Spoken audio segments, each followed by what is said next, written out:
You'll have time to read the questions before you hear each extract, and you'll hear each extract once only. Complete your answers as you listen. At the end of the test, you'll have 2 minutes to check your answers. Part A. In this part of the test, you'll hear 2 different extracts. In each extract, a health professional is talking to a patient. For questions 1 to 24, complete the notes with information you hear. Now look at the notes for extract 1.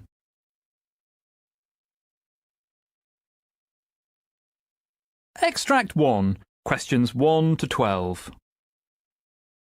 You hear a consultant rheumatologist talking to a patient called Suzanne Hines. For questions 1 to 12, complete the notes with a word or short phrase. You now have 30 seconds to look at the notes.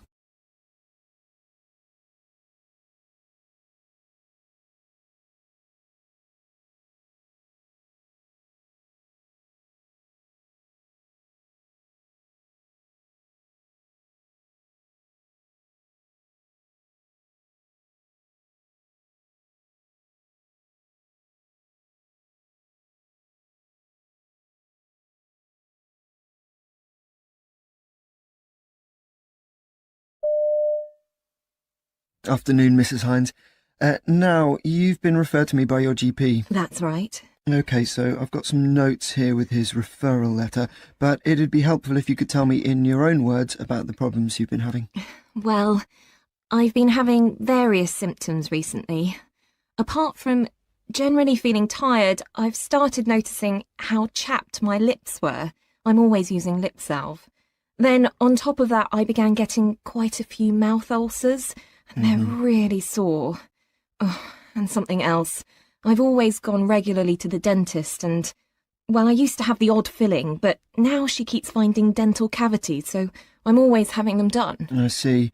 And does your mouth feel dry? Yes. I'm always sipping water to try and help, but it doesn't really, and my tongue started hurting. I noticed in the mirror it looks, well, cracked is the way I'd try to describe it. My whole mouth feels different. And you've had some eye problems too, I gather. Yeah, they feel dry too. But then some mornings when I wake up, my eyelids themselves feel, well, sticky. The skin area around my eyes itchy too, and I end up rubbing it. I mean, it's particularly bad when I'm somewhere with air conditioning, like at work. And have any over-the-counter treatments helped? Well, I don't fancy putting ointment round my eye, but I do use eye drops, which help, though the effect soon does wear off. I wonder if the drops are causing other problems, like I keep on getting conjunctivitis, and people mention how tired I look. It's so embarrassing. And what about your vision? Is that affected? Well, I must say strong sunlight really does bother me now. I use sunglasses a lot more than I did, and, well, yeah, thinking about it, things do look, well, cloudy occasionally, and that worries me a bit, actually. Yeah, it must do. Is there anything else you've noticed? What about your throat? Well, it's not really sore as such, but from time to time it feels what I call rough. And when I eat, I've always got to have a drink to hand. It can be hard getting stuff down otherwise, to be honest. I've never used to have any problems swallowing food, but I do tend to panic now if I haven't got something to drink while I eat. I don't know if I'm imagining it too, but I could swear my throat's a bit swollen. It's hard to remember how it was before. And is this affecting your job? Is it making things harder at work? Tell me about it. My voice is often strained anyhow, as, well, I'm a tour guide, so talking most of the day. But everything's making that worse, and I often struggle to be heard. And, well, lunchtimes are always rushed anyhow, but now it's taking me longer to eat, and I've got less time than ever. I do wonder if all my years as a smoker are returning to haunt me. I mean, though I smoked about 10 a day for about 15 years, it's a good 12 years since I gave up. Well, that can only be doing you good. And what about your family? Do you know of anyone having similar symptoms to yours? No, not that I know of. My dad always smoked and he didn't have any lung problems as I recall. My gran and aunt suffered from rheumatoid arthritis, though. Well, I do remember that. Right. I don't think I've got that, though. My symptoms are completely different. Well, no, but we do need to check possible links. For example, an autoimmune problem. We'll start by checking your saliva production with what's called a saliva flow rate test.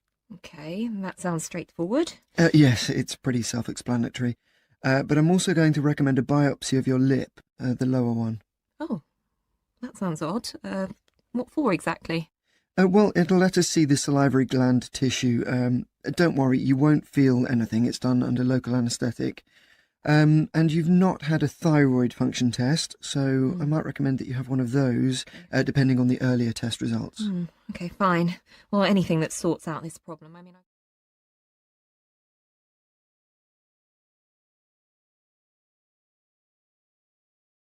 Extract 2. Questions 13 to 24. You hear a knee specialist talking to a new patient called Jason Riley. For questions 1 to 12, complete the notes with a word or short phrase. You now have 30 seconds to look at the notes.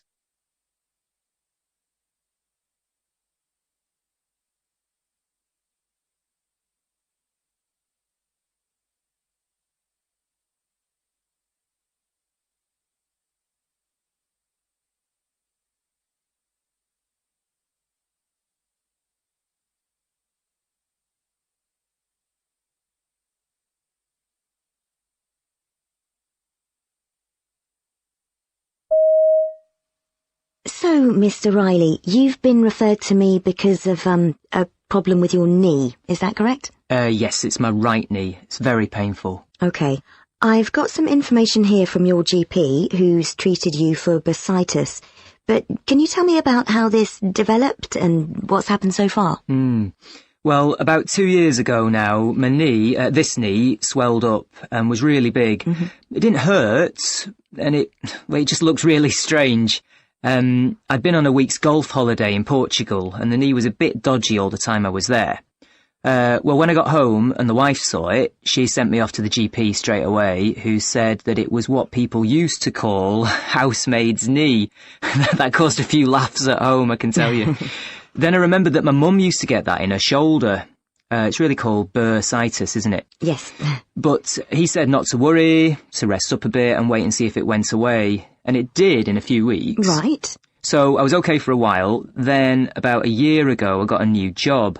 I used to be a painter and decorator, but I retrained as a carpet fitter. So I'm on my knees quite a bit.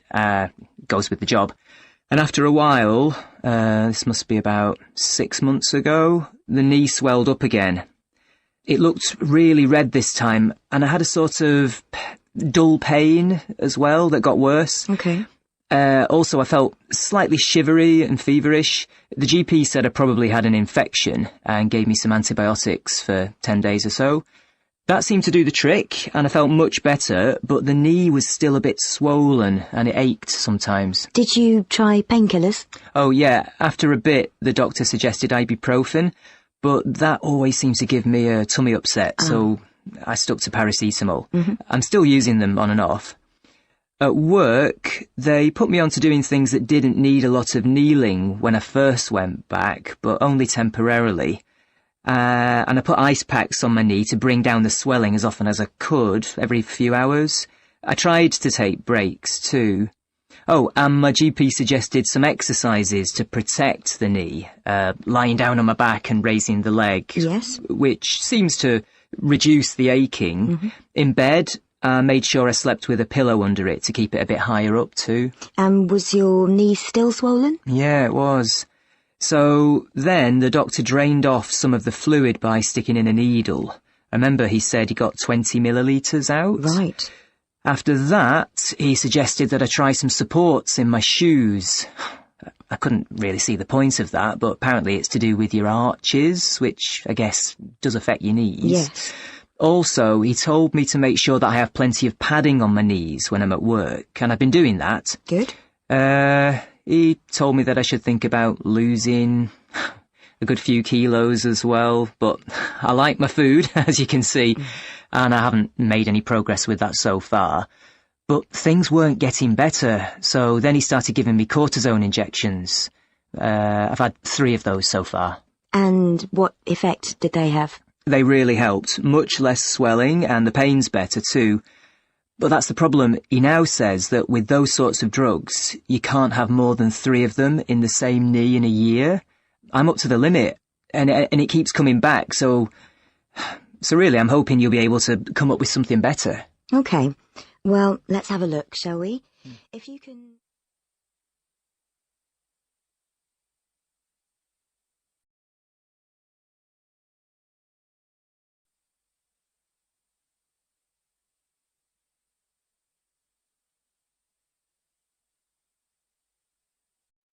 Part B.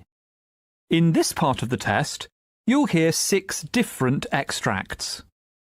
In each extract, you'll hear people talking in a different healthcare setting. For questions 25 to 30, choose the answer A, B or C, which fits best according to what you hear. You'll have time to read each question before you listen. Complete your answers as you listen. Now look at question 25. You hear a consultant talking to a woman whose father has just been admitted to hospital. Now read the question.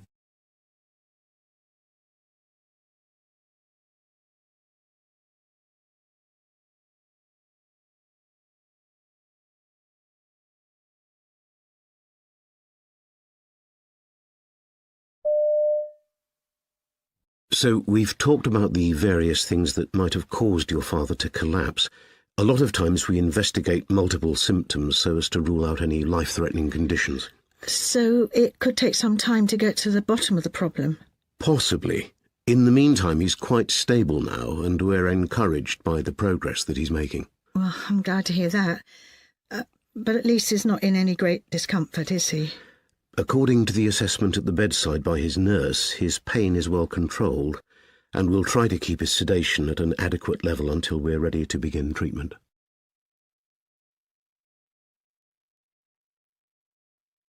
Question 26. You hear a trainee nurse receiving feedback from her tutor about the ward round she's just completed. Now read the question.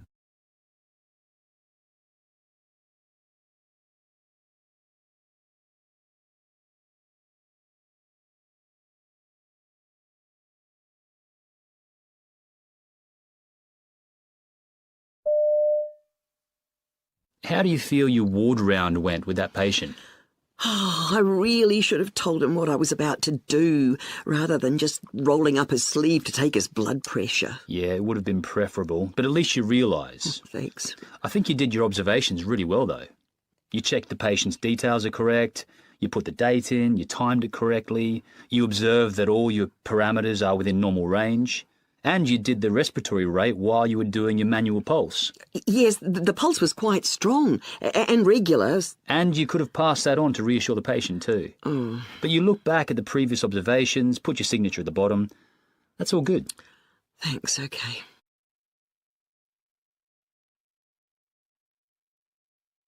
Question 27. You hear a hospital nurse briefing a colleague about a patient with chronic obstructive pulmonary disease, or COPD. Now read the question.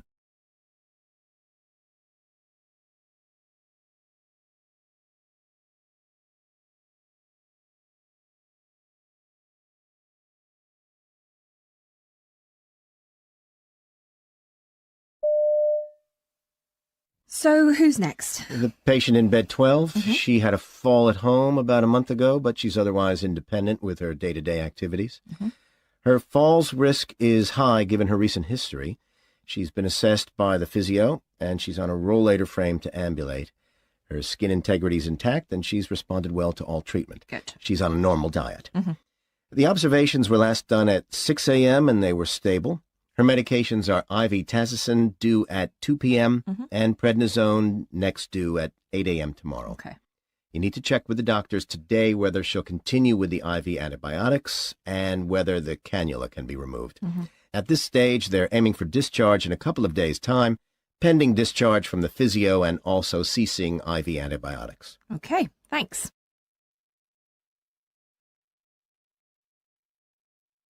Question 28. You hear two hospital managers talking about a training session for people who do voluntary work with patients. Now read the question.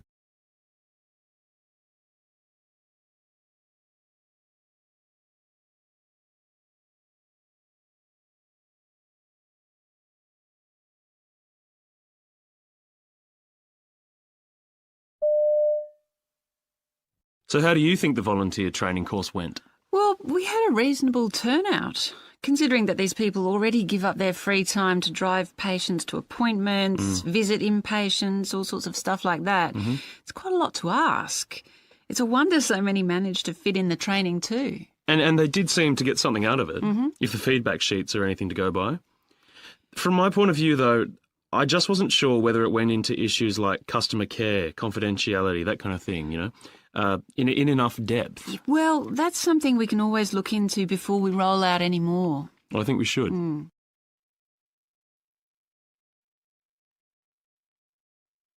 Question 29. You hear a pharmacist talking to a doctor about a patient's medication. Now read the question.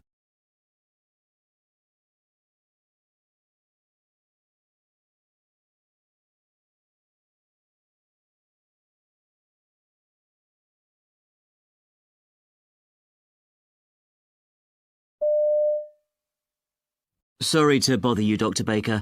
I just wanted a quick word about Mrs. Milton's prescription, the one for anti-inflammatories that you gave her after last week's consultation. Oh, yes, for her osteoarthritis. Yes, so she's been on them for a week now, 500 milligrams twice daily.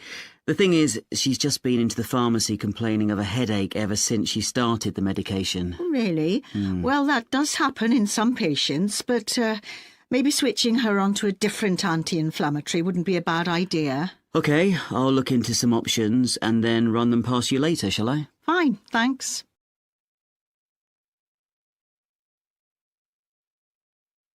Question 30. You hear a surgeon talking to a member of his team as they are finishing a surgical procedure. Now read the question.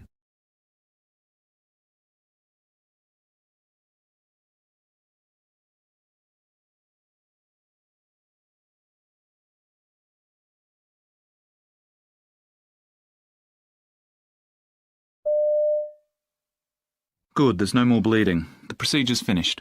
Can we just do the sign-out? How much contrast did we use? That was 120 mils of Omnipaque, and we did reach a high dose, so I'll have to fill out a high-dose form. I'll do that afterwards.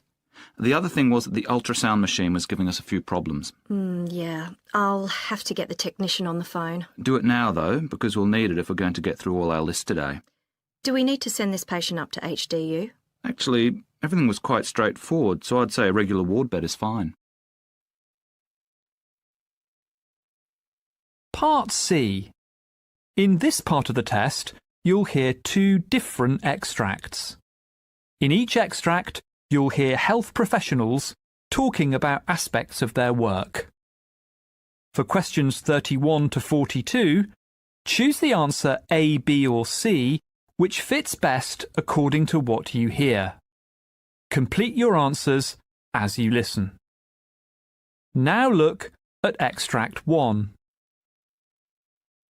Extract 1, questions 31 to 36. You hear an interview with Dr. Bob Dean, who's talking about a trial he conducted to assess different ways of treating the condition known as tennis elbow. You now have 90 seconds to read questions 31 to 36.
The condition, commonly called tennis elbow, is a painful condition of the tendons which interferes with tasks involving gripping and manipulating objects. A recent trial led by Dr. Bob Dean has tried to see what type of therapy works best. Bob, is there a typical way that tennis elbow starts? It's a very common condition, but apart from tennis players themselves and people working in industries where they do certain manual tasks, it's surprisingly difficult for patients to pin down the actual start of the pain. And even with those high-risk activities, it's generally something that comes on over a period of time. In tennis, it used to be said it was down to the player's grip or the type of racket they were using, but nobody's really researched that thoroughly. There are plenty of guidelines out there, but they're not evidence-based. When somebody has pain, then modifying their tools, whether that's a tennis racket or something at work, may well help, but that doesn't necessarily mean there's a causal link. So what was your approach in the trial you conducted? Well, we divided our patients into 3 groups. One group followed a physiotherapy program. Another was asked to do nothing to see if the condition just went away by itself, the wait-and-see group, we called them, and people in the 3rd group were given steroid injections. The physiotherapy we used was a specific elbow manipulation. The therapist applies manual force to the elbow joint, and at the same time, the patient actually performs the kind of task that causes the pain. The aim is to apply the force in a way that relieves that particular pain. But just as important is the physical activity the therapy calls for, because in most tennis elbow patients, their muscle system's quite debilitated. And I understand that complete rest wasn't seen as an option? Instead, you described something called smart rest? Resting's an interesting thing. Immobilizing the arm in a sling is probably the worst thing anyone with tennis elbow can do. In fact, resting most muscular skeletal pain isn't good. What we advocate is something called smart rest, and what this means is being as lively, as dynamic as possible, but not hurting the elbow. An example is where patients avoid picking things up with their palm facing down, which is classic advice given to anyone with a condition. But patients do need the stimulus of movement to help rehabilitation. And so all our participants were given advice on how to manage their condition ergonomically, even the wait-and-see group. The difference was they didn't get any other form of treatment, whereas our other 2 groups did. So what were the results? What we found was that steroid injections were more effective in the first 6 weeks, but not after that. The physiotherapy group also reported good results at 6 weeks, comparable to those for the injection group, and much better than those reported by the wait-and-see group. But then, after 3 months, the situation had changed. The physiotherapy group was now reporting better results than the injection group, and, remarkably, so was the wait-and-see group. Indeed, they were catching up all round, so much so that after 6 months, physiotherapy is no more effective than doing nothing. At 12 months, and what's fascinating is that we're the 2nd study to show this, the recovery rate for people who do nothing was 70 to 80%. So what does all this mean for patients? What advice would you give them on the strength of this trial? I'd say, in the first instance, rest the elbow and see how it is in 3 months. If it hasn't resolved itself by then, they're probably one of those 20 to 30% who aren't going to get better.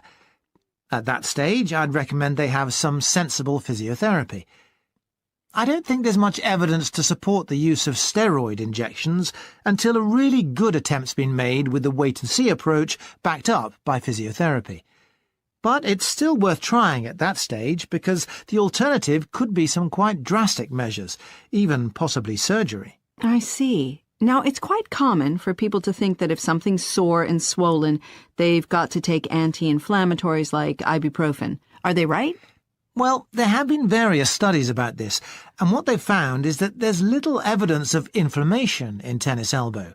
So there's no reason to think that non-steroidal anti-inflammatory drugs are going to be very beneficial. So I suspect that just taking basic over-the-counter pain relief would be at least as successful as taking anti-inflammatory drugs, in the case of tennis elbow.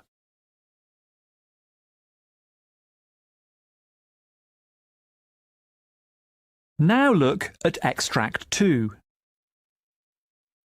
Extract 2. Questions 37 to 42. You hear a presentation in which a researcher called Dr. Sarah Jones is talking on the subject of weight loss interventions by GPs.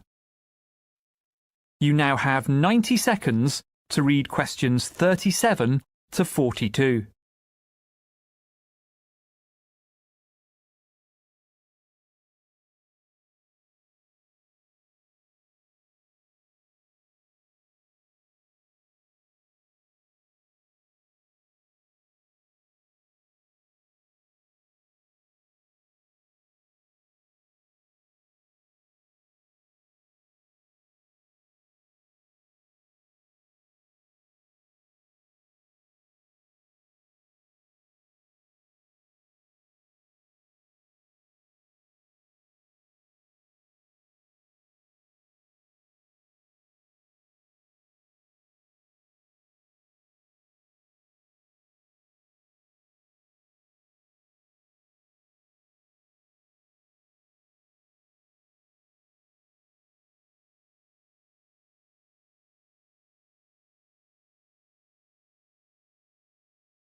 My name's Dr. Sarah Jones.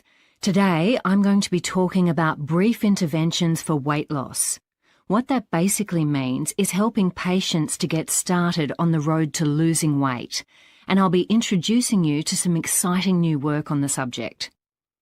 I've been interested in obesity for a long time, and it's an issue that matters. 2/3 of adults in this country are overweight or obese. So I absolutely recognise that we need interventions which can be part of routine care.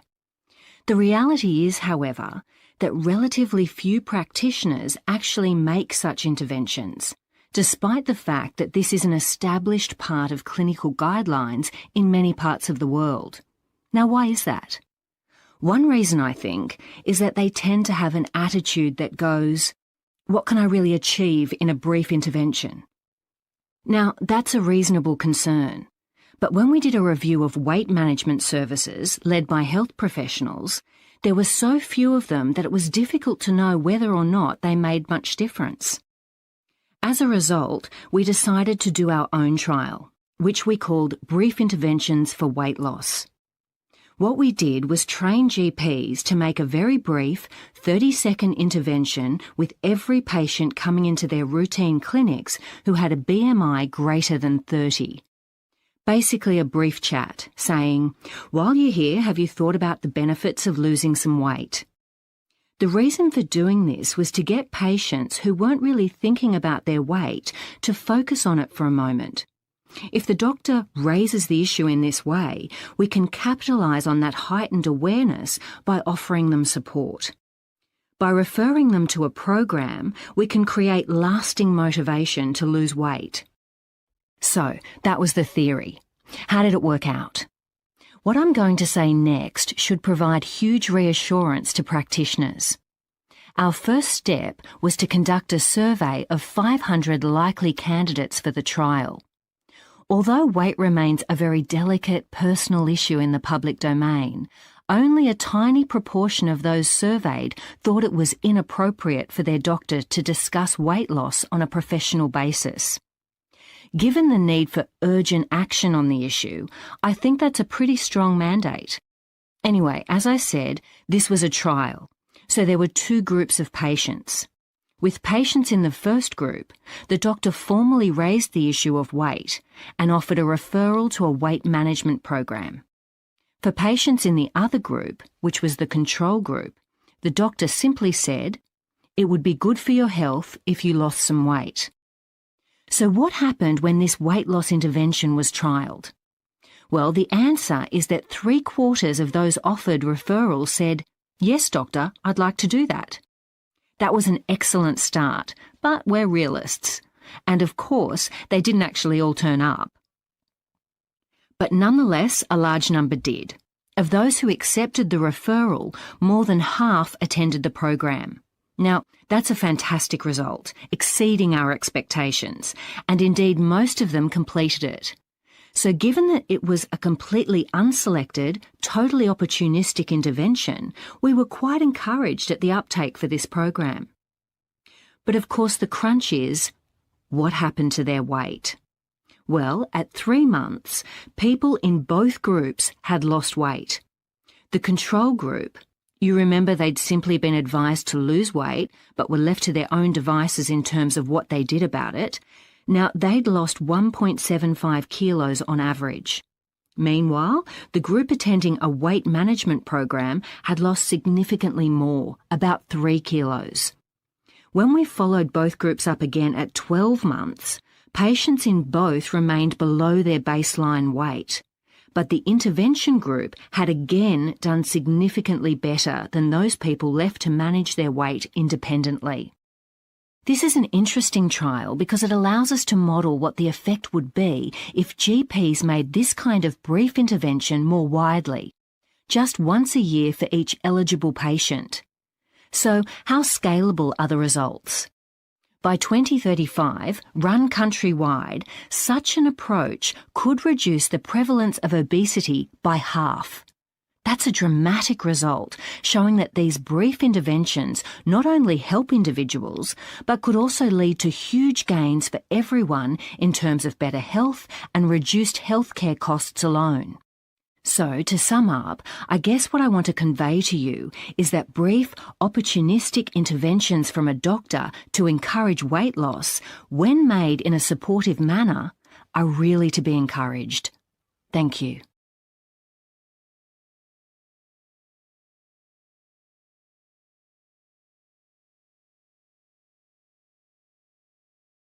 That is the end of Part C. You now have 2 minutes to check your answers.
That is the end of the listening test.